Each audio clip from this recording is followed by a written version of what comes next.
I made a mistake. Mistake or an awesome adventure choice?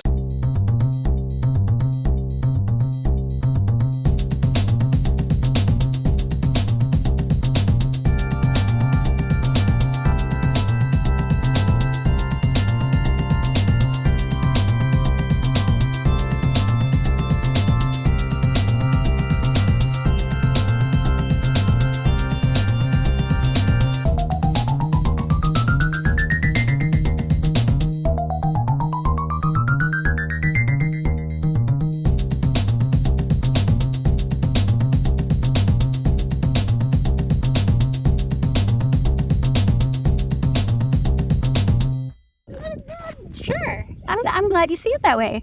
You mean by awesome adventure choice, you're really nervous the whole time. Yeah, most of the time. No, so I missed a paddle day with Blvd 360. I didn't sign up in time and it filled up because they're really awesome. So, and if you want to know more about the Blvd 360 paddle days, you can check out the first video, which was the first adventure we got to do. Yeah. Most people thought we were crazy going out on the water. You were in particular spinal cord injury, T12. Yep. And that was our first time out on the water. I forgot to sign up for this trip, and so I missed it. And I was all bummed because I was like, I don't get to go kayaking this week. And so I decided I'm going to find somewhere to go kayaking, and I'm going to do it myself. I used the internet. And this is just on the internet. Which is a very useful tool. And there was... AZ Paddle Company. Yeah. Anyway, you'll see a photo here. 2 Arizona Paddle.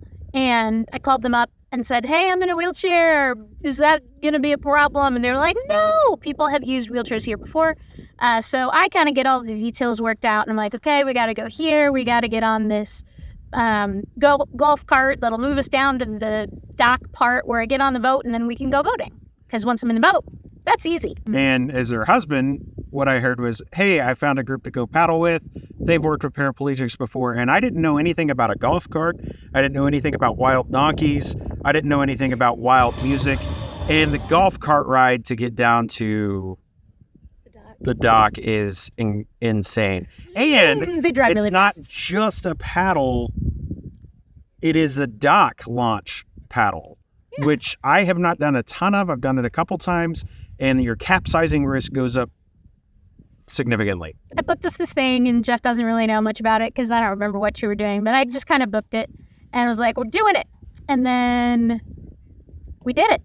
And it was the awesome. Entire time we're traveling, I am nervous. And the closer we get, the more nervous I'm getting. There was one point where he stopped and there was something, and he's like, do I have to turn around here? And I'm like, no.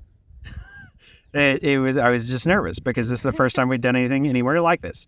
And so we finally get to the place. We go through the entry gate, pay our money, get down. The guys, the owners of the paddle place or managers, they were absolutely phenomenal. Helped us think through how are we going to get my wife from a wheelchair to the kayak. Mm-hmm. Because so you have the dock, and then you have this a bit lower, this floating kayak launcher. And so they'd move the kayak up to the floating kayak launcher. People would walk down and get in the kayak, and then they push the kayak off. And right before we loaded my wife, lady walks down, gets in the kayak, they launch it, and in the water she goes. So my nerves go up by 1,000%. Because if we think back to the first time we paddled, Vanessa's in a lower kayak that's a little bit lower in the water that also has these training buoys. Now, see, I thought you were going to talk about the first time we paddled together, which was in kayaks in Michigan. And I needed the training. Flipped over, and I laughed, which was the wrong thing to do. And we're married, and we made it. We did. So anyway, Jeff did not flip over at all. We're not tandem kayaking either right now. Yeah. But I kind of want to buy a tandem kayak. But we'll get there. So, yeah. We get her in the kayak. It's awesome. They decided they would pull the kayak up onto the more stable dock so that I could wheel my wheelchair up, get in the kayak, and then help pull the kayak down to the kayak launch and then into the water. We get to kayak. There was some pretty rough waters. You'll see some from this shot. It's a wake lake, even though you're in non-wake zones. When we went, it was really party atmosphere, a little bit. Yep. A little bit of crazy happening. They have this big water slide that you climb up the stairs and go whee. Super awesome music.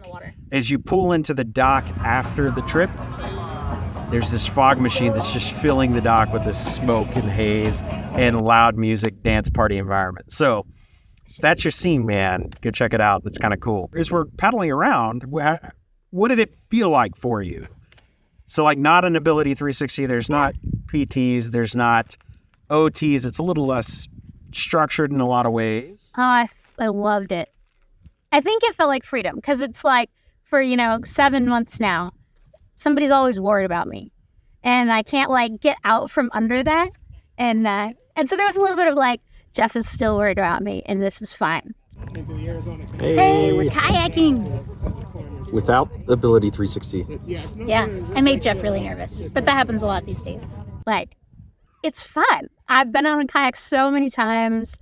Like, I love being out on the water. I'm a confident kayaker. I have a lot of core. And it felt great. One of the cool things that Vanessa tried out this time, we bought a Jackson kayak seat. It's something we learned from Ability 360, our first trip. Mm-hmm. And what about that? Sweet cheeks. It's got beans, so it's kind of like a beanbag seat. And then you blow it up with air. So you blow it up with air, you sit on it, and then you squish out the air and wiggle it so your beads all fit your bottom. And it's super comfortable and it's super stable. When we did it with Ability, I had paddled some of the way without that seat. I just used my regular wheelchair cushion.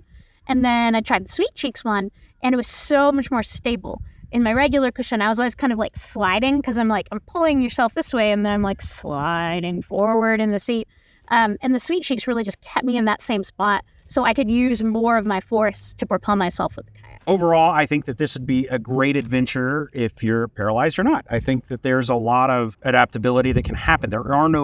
We did not find any parking spots close to the dock where you could transfer it to a wheelchair and then drive down the dock in your wheelchair. No. You have to be able to do a golf cart transfer. Here's the best And I needed help with that. simulation. And it was a first for both of us. Mm-hmm. Again, nerves are just ramping up when we're going. As we're going back, it was a lot better for me. Yeah, and then the transfer really went super smooth. It's like I didn't transfer in lots of different places, and Jeff helps sometimes and kind of knows the best position to give me a little boost. And it was great getting into that golf cart. It was a little higher up than a normal golf cart because the seat was longer for transporting people back and forth. But yeah. I think overall it was a great experience. I would recommend it to anybody that wants a little bit of adventure in their life. It's so good to do that in water. I feel calmer just being here again, and so glad I get to come out and see it.